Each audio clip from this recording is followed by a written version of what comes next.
The IT services industry is a $60 billion export industry, and this is approximately 25% of India's exports today.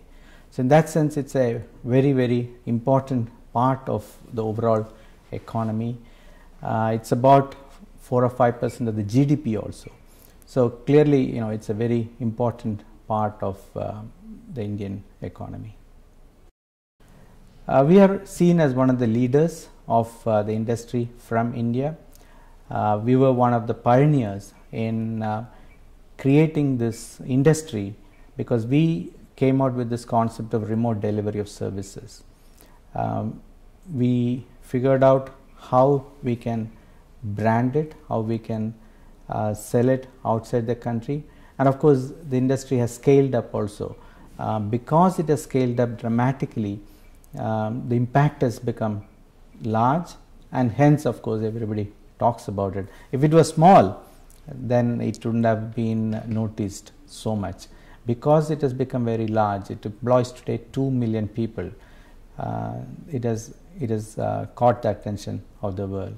So you have to make a distinction between what the demand supply situation will be for the economy versus these companies like Infosys or HCL or TCS.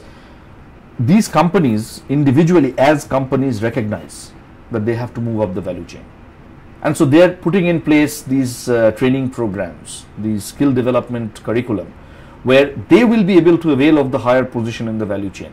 But that's not happening at the national level.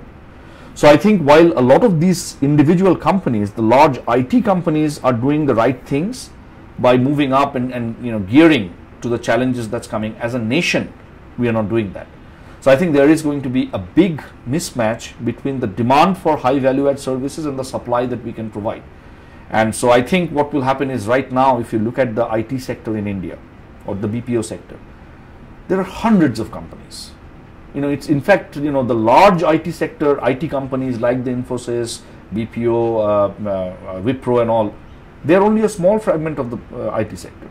The small and medium companies are really the one that dominates the space, and they are going to be losing out. So you're going to see an evolution in the terrain where the larger companies will be surviving, they will be doing very well, whereas some of these other smaller companies, they're either going to be bought out or they're simply going to be out of business.